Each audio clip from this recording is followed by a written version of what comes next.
Alors, salut chers amis téléspectateurs de la TSL, la télévision sénégalaise en ligne. Alors, c'est toujours un immense plaisir de vous recevoir dans les antennes de la télévision sénégalaise en ligne, la première.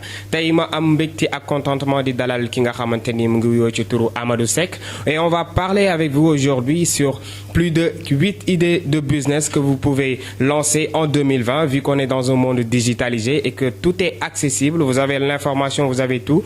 Tey dinaa wax ak yéen ci ay plus de 8 business yoo xam ni mën ngeen ci lancer wu pour gagner quelque chose.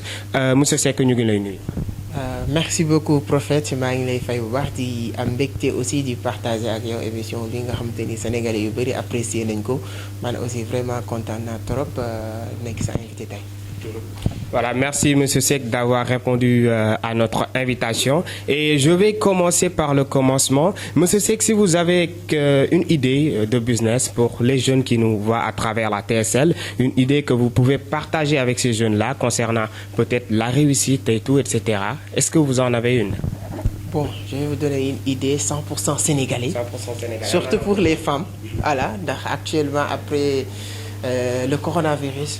Ak crise économique bi nga xamante ni actuellement sénégalais yi ñu ngi koy dund il faut donner des idées de business très accessibles et yoo xamante ni aussi ça va être des idées de business aussi yoo xamante ni dina marcher. Première idée de business et vous voyez que actuellement mun nga def stand-by lépp sauf li ngay lekk. Consommation. Mën nga wax ne actuellement crise économique am na du ma jënd dàll. Crise économique am na du ma jënd yére mais di nga lekk. Et actuellement les gros restos là dañu am problème de. Donc première idée de business pour les filles les femmes su leen bëggee jaay lu ñu jaay li nga xamante ni peut-être ku ko mën caakiri ak soow. Accessible 100 francs nga lekk. Et actuellement parents yi amatuñu xaalis pour joxe ay 1000 francs 2000 pour dem ci ay resto jënd ay burger. Actuellement li ñuy def mooy que guddi bi demal ci fii jaay caagri ak soow. Quartier boo ko def foofu mooy marché. Donc bu nekkee jigéen nga bëgg a def lancer benn business actuellement il jarul ngay am complexe. Parce que sénégalais li ko tardel bokk na ci parce que dañu naan la dama am complexe def tel ou tel business damay la jox raconter benn anecdote dama am sama cousine mu jógee village ñëw suñu kër chaque jour day dem marché di def taaba peut-être mu ngi jaay waas jën ak affaire yu demee noonu sama sœur moom c'est comme ñoom kan am nañu ay seen master seen yooyu noonu mu ngi liggéey ci benn banque ñu ngi koy fay 150 000 par mois 150 000 yi su jëndee moom lu muy ay vestimentaire am affaire yi transport am balaa le 15 day jeexal et suñu cousine bi nga xam ne moo ñëw moom amul diplôme yooyu mu ngi dem marché chaque jour chaque mois avant le 15 moom la ñuy dem si di demander pour mu abal leen transport wala yu demee noonu mu ngi gagner plus de 250 000 300 000 et business nekkul pour quelque chose de luxe pour gagner la li lay permettre ngay gagner rek mun nga ko def. Donc première idée de business pour les femmes bu ñu munee seen buntu kër côté wu leen dara moins de 10 000 francs mun nga démarrer 20 000 francs mun nga démarrer sa biir kër wala sa buntu kër wala sa magasin ngay toog nga def caagri ak soow nga démarrer ko moins de 3 ans dina la rapporter loo xamante ne ku nekk banque du ko rapporter. C'est ça. Je pense que c'est très excellent comme idée parce que bu ñu dañoo war a xam ni nit en fait ñun lu ñu tardel nous les Africains et que dañoo complexé et que dañuy xeeb bu dee ndaw nga jàppoo ci dara t'es un chômeur comme moi par exemple essaie de te lancer dans n'importe quelle chose saisis toutes les opportunités nu mu ko waxee jaay caakiri koo ko waxoon tey jii mën na la reetaan wala mën la yow da nga ma yàpp mais alors en vérité vous pouvez gagner votre vie vous pouvez avoir plus de 200 000 par mois avec ce business là te salaire li nga ciy am par mois ki toog bureau clim di ko ëpp du ko am. Donc je pense que c'est très excellent comme idée. Moi Prophète, je vais vous proposer une idée de business par exemple pour ceux qui maîtrisent un petit peu les ordinateurs et les sites internet par exemple. Essayez de créer par exemple un site e-commerce, un site de vente en ligne. Vous voyez Jumia par exemple, c'est qui quand même peut-être du Sénégalais, mais il a commencé en vendant en ligne, créer site internet boo xam ni il y aura un blog, tu vas publier des articles, essayer de vendre ça, être en relation avec des livreurs à domicile comme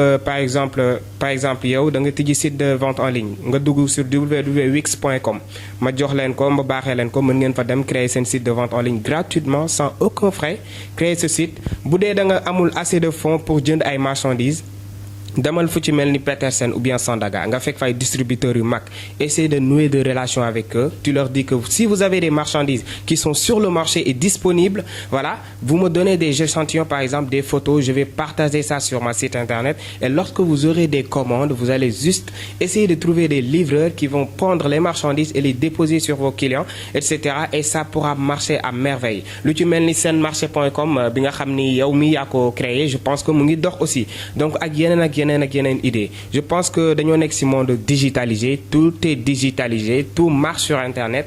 ñi am na ñoo xam ne internet lu ñu ci xam mooy WhatsApp, Viber, Imo, etc.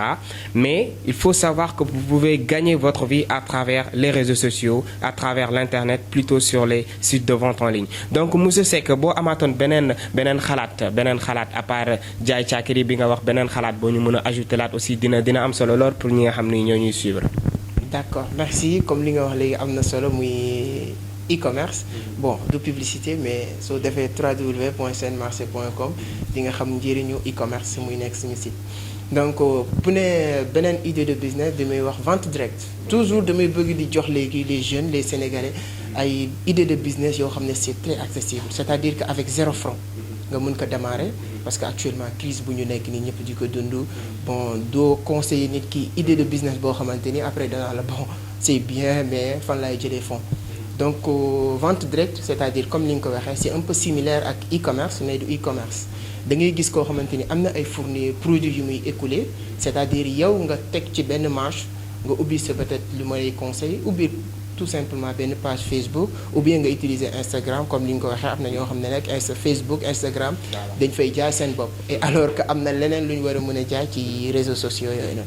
Donc vente directe amal ñi nga xamante ni dañuy jaay ay produits, et li ngay éviter ci vente directe rek mooy di recopier di capturer ay produits yoo xamante ni disponible ci yow, juste que na nga am koo xamante ni bu la joxee produit bi dina la boo dugalee produit bi que ce soit sur Instagram que ce soit sur WhatsApp, à chaque fois que mu am commande di nga mën a am possibilité wu livrer produit boobu noonu.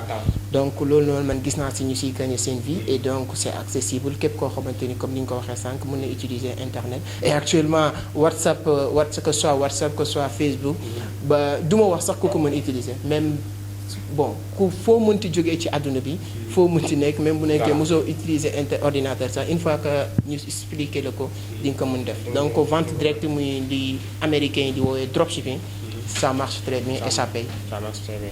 Voilà, ça marche très bien et voilà. Allez vous lancer dans ce business-là. Il y a pas mal, hein? Il y a un business que vous pouvez lancer en 2020. Et je vais vous en dire une autre qui concerne par exemple la vente de jus bio. Si je parle de jus bio, maa ngi wax ci lu ci mel ni bissap, tamarin, jus, gingembre, etc. Jus yi nga xamante ni defar ko nekk loo xam ni c'est assez diable lu metti la. Juste essayer de trouver maire yi nga xam ne ñoo ne ci koñ bi par exemple paa yi di jaay buy lu ci mel ni buy bissap, ginger, ngeen jënd ci en quantité. Voilà, c'est accessible te seerul noonu. Donc essayez d'en acheter, ngeen jël ko transformer ko. Je connais quelqu'un qui s'est lancé dans ce business-là et aujourd'hui il gagne sa vie. Donc lu prix mel ni jus bio c'est accessible, il suffit juste d'avoir un petit capital dem jënd buy à bas prix transformer ko def ko jus mu set lool sell ngeen koy jaay seen koñ. Commencez par ceux qui vous entourent, bu leen viser de très haut, maanaam xoolal fu sori mais nga commencer ak ndànk ak tuuti. Voilà, tu commences à vendre sa koñ, sa ville, etc. ndànk di nga dem ba gisi sa bopp daal. Donc je vous rappelle juste que bu leen xeeb benn liggéey, bu leen xeeb dara. Si vous êtes jeune bu leen xeeb dara. Et l'autre idée de business que je vais vous dire, ce n'est pas exactement un business mais plutôt les cours à domicile. Vous êtes étudiant par exemple, on est en période de crise, vous ne faisiez rien, vous vous levez à 10 heures par exemple, vous dormez à 6 heures du matin. Voilà, vous ne faites rien, absolument rien parce que les écoles sont fermées. Et vous avez la capacité, vous avez la tête, vous avez vraiment tout ce qu'il faut pour donner des cours à des jeunes qui n'ont que genre 10 ans, 7 ans, etc. Allez vous lancer dans ce genre de choses-là, les cours à domicile. Vous pouvez même essayer de créer quelque chose, voilà, dans une chambre par exemple, recruter des jeunes entre 10 15 ans qui font par exemple le C1, C2, vous les donnez des cours, ils vont payer peut-être chaque mois 3 000 francs, 5 000 francs, avec 20 personnes, ça pourra le faire.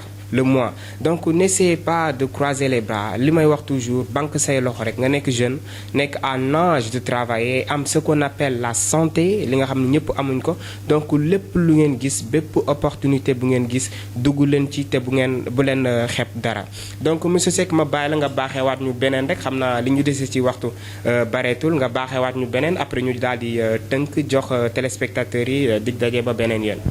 merci comme li nga wax am na solo trop prophète voilà bu gaay xeeb saisir tous les opportunités mieux vaut d'être prêt à saisir une opportunité qui ne se présentera jamais que de ne pas prêt lorsqu'une opportunité se présente devant vous c'est très important donc de saisir toutes les opportunités donc man j'ai un pitié pour les jeunes sénégalais africains d'une manière générale c'est pour cela tous les jours damay xool lan mooy les business très accessibles pour les jeunes donc business bi c'est valable pour un jeune mais surtout pour un groupe de jeunes d'amis ba xamante ni bu nekkee amuñu dara lu ñu def lavage de voiture.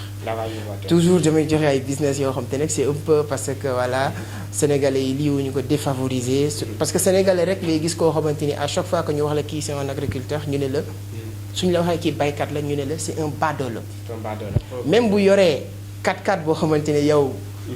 rêvé woo sax am ko une fois que baykat la dañ koy woowee baadoolo parce que mooy li nga xamante ni dañuy dénigrer yenn ak secteur d'activité yi ak pays yi gën a développé ci àdduna bi que ce soit Chine que ce soit États-Unis seen taux de PIB lu ci gën a am importance ci agriculture lay jógee donc pourquoi ñun ñuy dénigrer certaines activités moo tax lavage de voiture c'est très important vous êtes 2, 3, 5 personnes defoo leen dara lu ngeen di def mooy xool espace vide bu nekk ci koñ bi peut-être am na ki ko moom ngeen demander ko am na ñoo xamante ni sax seen espace dañuy bëgg ku ko occuper pour que mu bañ a voilà ñu bañ ci def yeneen activités yoo xamante ne neexul la ngeen demander ko ou bien bu nekkee espace public la ngeen dem seeti commune bi mairie bi wax ko mu abal leen benn espace jeex na aménager li ngeen di dépenser c'est rien du tout après gars yi commencé ñëw pour au début sax su la neexee doo jënd ay souffleur doo jënd dara teg gis naa jeunes yu bëri di ko def teg say lii lii ndox jeex na oto bu ñëw ngeen raxas ko ñu fay leen 1000 francs 500 francs boo leen raxasee 10 voitures 15 voitures par jour